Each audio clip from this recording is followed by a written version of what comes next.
Hey guys! So I have wanted to make this particular video for quite some time. There's just so much that could be talked about that I didn't know exactly how I wanted to break it down or what specifically I wanted to bring up in the video. But this video, I feel like it was a perfect time to do it right now because everyone's trying to start fresh with the new year and have New Year's resolutions, which is great. And you should always set goals for yourself no matter what time of year. And I'm definitely supportive of people who are trying to venture out into their fitness journey or their health journey, starting with a new year. It's always a good time to start something like that. So I am very proud of anyone who's starting those kind of ventures, but I kind of want to make this video as a little helpful tool of how not to get tricked into doing certain fad diets or there's just a lot of different things that I think that the bigger media industry and bigger companies have misinterpreted to the public, and a lot of times people fall for it very easily. And I'm not going to say I haven't in the past done these little fad diets or little things that people say are going to give you quick results, because honestly this is not a quick process. And I think I've mentioned that before in videos, anything that says it's a quick and easy way to do something is not probably going to be as accurate, just because it is a very long and drawn out process, and it's not reasonable to think that there's any one thing you can do to make you lose 20 pounds in a day or something like that. So I just kind of wanted to go over a few things.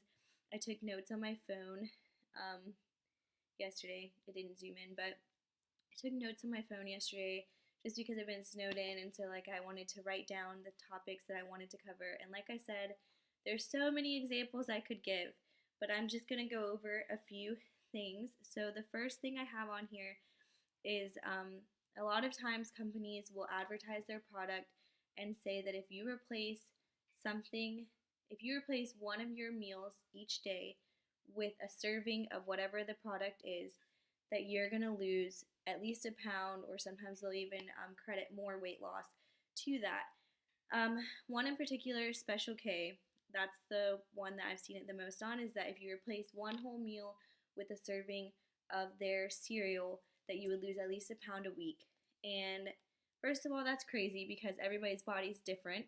So there's no way that any company could guarantee anyone that they'll all lose at least a pound a week, because that's just insane. And for how long exactly are they ensuring that you're going to keep losing a pound per week? So that's one of the smaller things about it, is that you might lose a pound the first week, or the second week even, but is there a guarantee that you're going to keep losing a pound each week? Probably not, because it's very much a science. And so you have to keep adjusting your macros, which are your carbs, fats, proteins, and you adjust those each couple weeks, I would say each 2 weeks, based on what results you're seeing. So you're not going to continue losing weight at the same exact macros. That's why you have to change them constantly. And you have to incorporate other things like cardio or things like that to really see a difference. You might see a difference at first, but it's not going to be continuous, because you can't just do the same thing forever and keep seeing better and better results. You always have to change things up for your body. Second thing that's the biggest problem for me about that is, obviously you're going to lose weight if you replace an entire meal with one serving of cereal. So I don't know if you guys know, but a serving of cereal is 3/4 cup of cereal for most of them. Sometimes it's a cup. But even a cup, that is not a lot of food, and also very little nutrients in that amount of food. So what you're doing is you're cutting calories, and obviously by doing that to such a severe degree is going to make you lose weight. So that's why I don't like that theory right there, because people fall for that, but really it has nothing to do with anything other than cutting your calories, which you can do in a much more nutritious and smart way than just completely eliminating a whole meal and replacing it with a bowl of cereal. That's not a very good idea in my opinion. Of course, other people have different opinions, but that's just me, and obviously I don't think that that is a reasonable way to seek out weight loss, because it's not permanent and it's not going to be something you can maintain your whole entire life. And it's not something you should maintain your whole entire life, just because you're not getting all the fat, protein, and carbs you would get from a regular meal in one bowl of cereal. And that's been used through different products, not just Special K, but I just wanted to throw that out there. Whenever they say to replace a whole meal with something of theirs, make sure that it's the same exact nutrients you would be getting from a whole meal.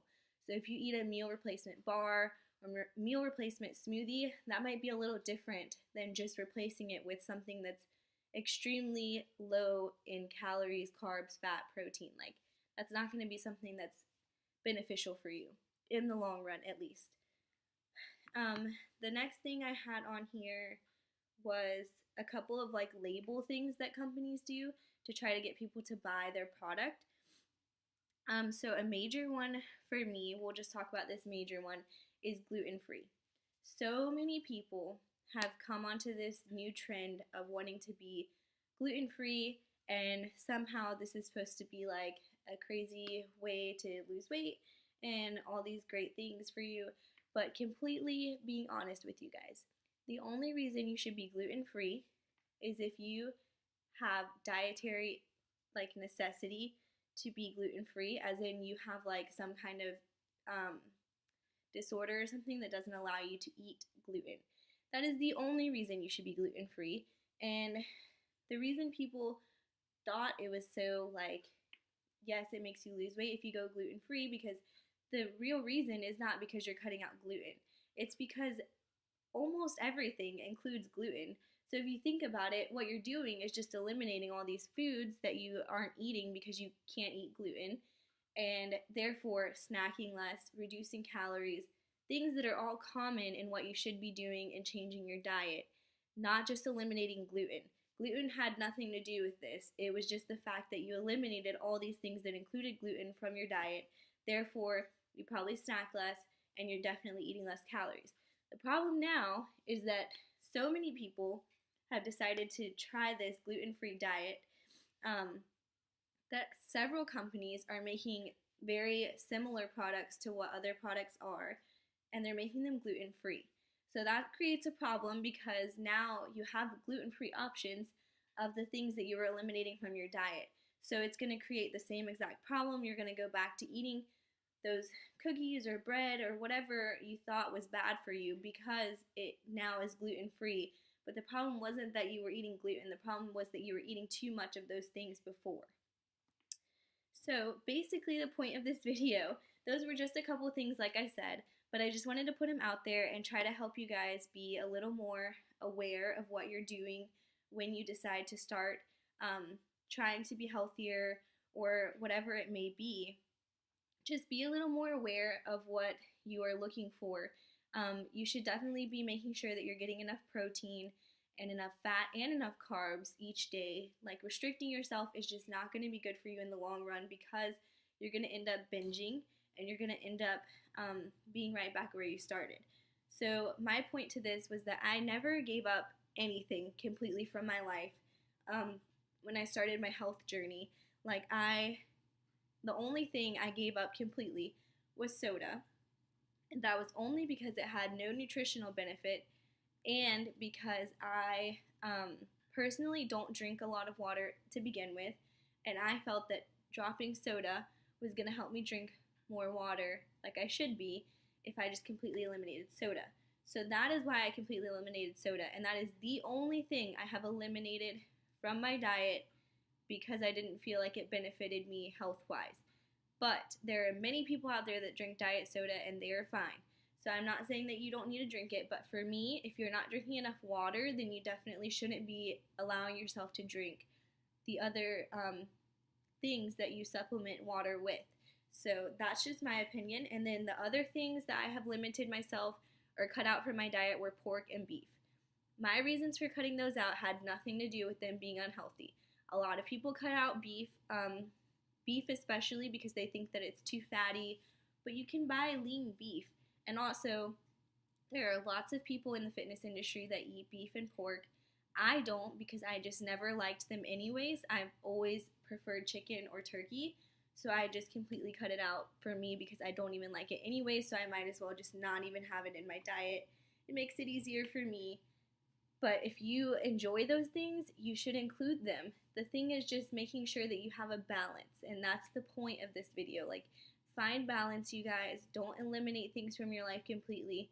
You'll be miserable that way, I can guarantee it. Just make sure that whatever you're doing to find a healthier lifestyle is actually leading you to a healthier lifestyle, and not just limiting yourself and making yourself miserable every day because you know that you can only eat this. You can't have white bread. You can't have, like, that's not a way to live. Like, you have to admit that these things are in your life, and you just have to find a way to fit them in. And I know that might be hard for some of you who are starting out, but that's the point of it, is that you don't want to limit yourself so much at the beginning that you just feel like it's hopeless. So I feel like that's why most people don't continue on, because it was so hard in the beginning because you cut out so much stuff. I feel like it's much, much, much easier and more fun if you find ways to incorporate the things that you love to eat, and it'll be just a lot better of an experience for you, and you're more likely to continue the journey if you enjoy the process. So that ended up being a little longer than I planned, but I hope it's helpful for you guys, and I really hope that you guys take into account some of what I said when you're considering all these different diets and things that are out there. I hope you just think about it a little bit, but I hope it was helpful, and I hope you guys got something out of this, and I will see you guys in the next video. I thought I should show you. My dogs have Christmas sweaters right now. Where's Shayna? Shayna's like hidden in the blanket back there, but she has a snowman one, and I couldn't find one for Lucky, so it's just the dogs. But anyways, let me see if Mika will say bye. Mika, can you say bye, Mika? Come here. Come here, Mika. Come here. I guess she doesn't want to say bye. Not today. Not today, guys. Anyways, see you guys in the next video, and I hope you guys have a wonderful next few days or week until I see you guys again.